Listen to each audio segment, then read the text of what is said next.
my journey is also heavily intertwined with the journey of social media in India. It's very interesting, and when we proceed, I'll show you how.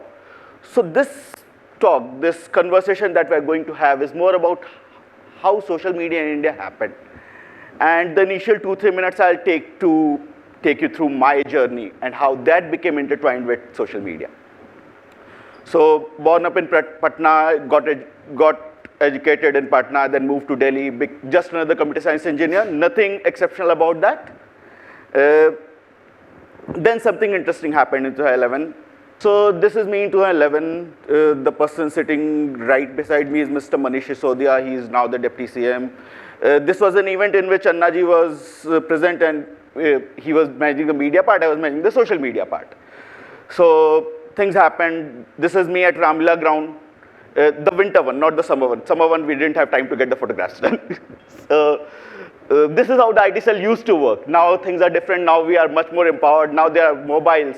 Back then, a smartphone was just coming into play. There were no smartphones with every citizen as they are now, 11 years down the line. Back then, I had to carry a laptop, carry a dongle, be there on the ground to ensure that the coverage would happen.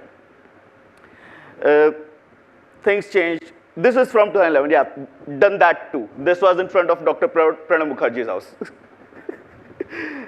Then the party was formed and I started to assemble a team. So in middle, in the blue sweater is Mr. Kejriwal, and that's the team that handle our pan-India operations. So 2 people from each state, once a year we would meet, strategize, try and see where this goes.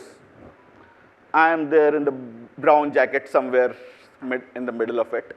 So people, in this we have people from, right from Jammu Kashmir to Tamil Nadu, right from Jharkhand, Odisha to Gujarat. The guy in the white t-shirt is from Gujarat. So then we won the 2013 Delhi Assembly election. 2013 December is when we won. And I was like, okay, now we have won. I want to document it. I want to write a book about it, especially about the social media part, because so being slightly into academics, I was always told that Indians are very bad at documenting current events. So I was like that I should document it. Maybe I should write a book about it. I started by writing a few blogs, and then eventually I decided that I would write a book about it. The journey began in 2013. It ended in 2017 November. And it is that journey of that book that I'm going to take you through. So it was released by Arvind and Arun Shwari sir. So this happened in 2017. But I'm going to take you through the journey. See, this journey started as a very, very selfish journey. And I'm very clear that it was a selfish journey because I want to document what I went through and what my team went through. But when I started to document, it dawned upon me that what is happening is not an individual effort or not something that's happening in silo. It's part of a larger change in India. It's part of a change in which citizens are getting empowered, citizens are getting access to technology and access to information. Whenever we talk about social media, generally it's in a negative tone, and I wanted to ensure that the positive aspects of social media come to light.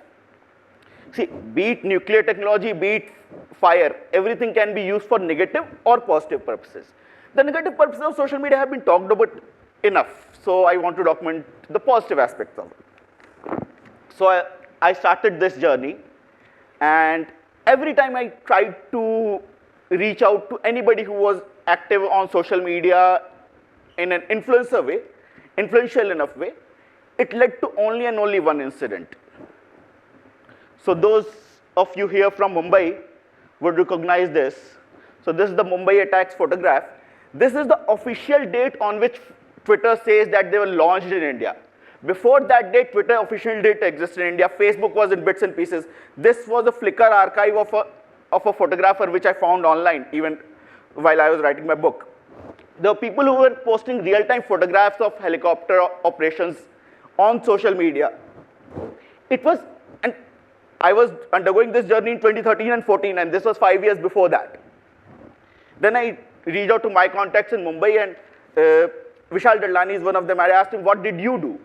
He was like, I got 23,000 signatures trying to ensure that such things don't add up on mainstream media while the events are happening. He got 23,000 digital signatures, printed them out in a stack, and went to the High Court with all the signatures.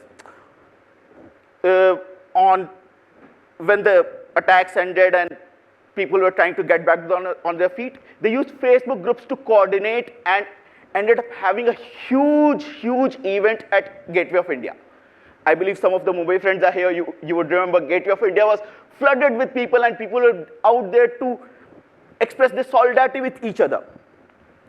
And then I started to find out more and more and more. And then there was this incident. Remember this photograph, Kolaveri D?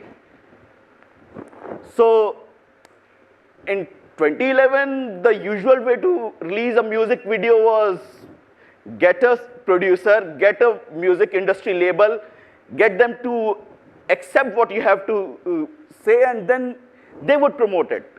Dhanush was the first one who went out of the way.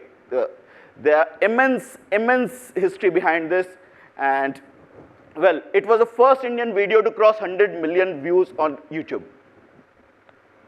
But not only entertainment, so this picture, so this was the first photograph of the 2012 Uttarakhand floods that came to the public at large. And it shocked all of us, but at the same time, it was the first event during which Google opened its public Google has a tool called Google People Finder. So for the first time, it opened to the people of India so that they could find people who were missing during the floods. There were a number of companies who came together and donated whatever requirements were there. People from various parts of India volunteered to go to Uttarakhand and work tirelessly for the relief and rescue efforts. This was the first incident. Then J&K floods happened, and something very interesting happened. The army, the Indian army, which is a very closed institution generally, for the first time started to use social media to ensure that the relief and rescue efforts are visible to the public at large. Then, we'll come to that. So then, something very interesting was happening, and by this time, my timeline and social media timeline had kind of collided. I was in 2014, 2015. We had lost the Lok Sabha election, and we were entering into the Delhi Assembly election. And I started to look at BJP social media strategy and take bits and pieces out of it, see how they tweaked our 2013 strategies to with a lot of money and a lot of coordinated effort. So between 2011 and 2013, what we did was voluntary, and it was not coordinated. We were learning as we go. I was very lucky to have leaders who allowed me to make mistakes and learn from them. That is a very rare thing in Indian market. That generally people are very, very condescending when they see you making mistakes. I was very lucky to have leaders who were willing to let me make mistakes and learn from them and grow over and above them. Now, so 2014 was very, very interesting because social media till then, which was seen as just another, as you say, the right word would be for शोशेबाजी के लिए use किया जाता है. That became mainstream. Mr. Modi used it to the hilt. He connected so well with the audience that people are in love with him. So we'll come to the 2015 part. There was also something very interesting that was happening was Stop Acid Attack campaign was going on. There are multiple events like this. I documented them all in the book. We'll continue talking about them. Now, Lakshmi collected around 30,000 signatures online, went to the Delhi High Court and got acid sale banned. Later there was a movie called Chapak made on her life.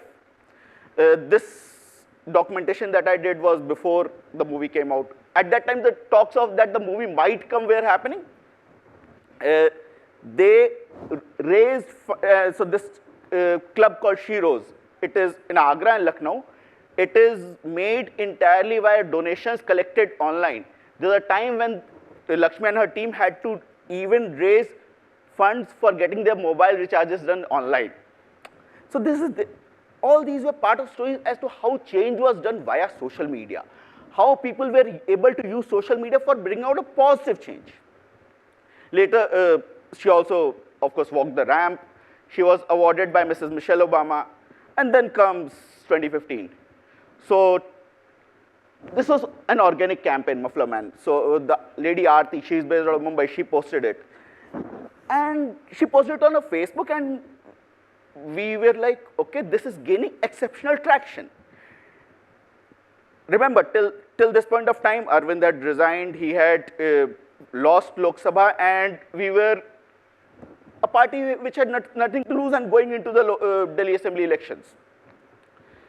This one banner changed the entire narrative of Delhi 2015 elections. We ended up winning 67 out of 70 seats in Delhi. Then, continuing with the social media journey, AIB roast happened, it was banned, it gave a rise to a different kind of conversation as to what is allowed in the Indian society and what is not. What kind of things as a content creator one should be doing on social media and what should not be done on social media. It was a huge debate, and in retrospect, when we see, we find many of these things to be mundane or very, very common sense. Back at that point of time, the rules of the game were not that set.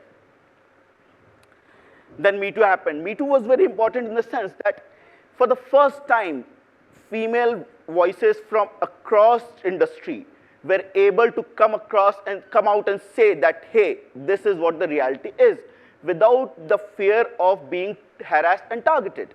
So social media empowered these kind of conversations. Social media ensured that people could have these kind of conversations. And post that, what happened? Post this happened COVID. COVID gave all of us a lot of time to think about how life should be. I decided to take a break from day to day. So, of course, during COVID, we also ensured that we keep connected to each other via social media, keep communicating via social media, ensure that we become digital beings as we should have been. But the story starts, the next part of the story starts after this. The next part of the story is that I decided to take a break from social media.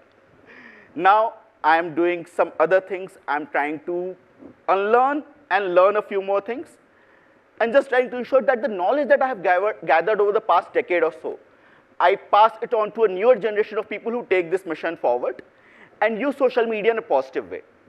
That was my time. Thank you, everyone.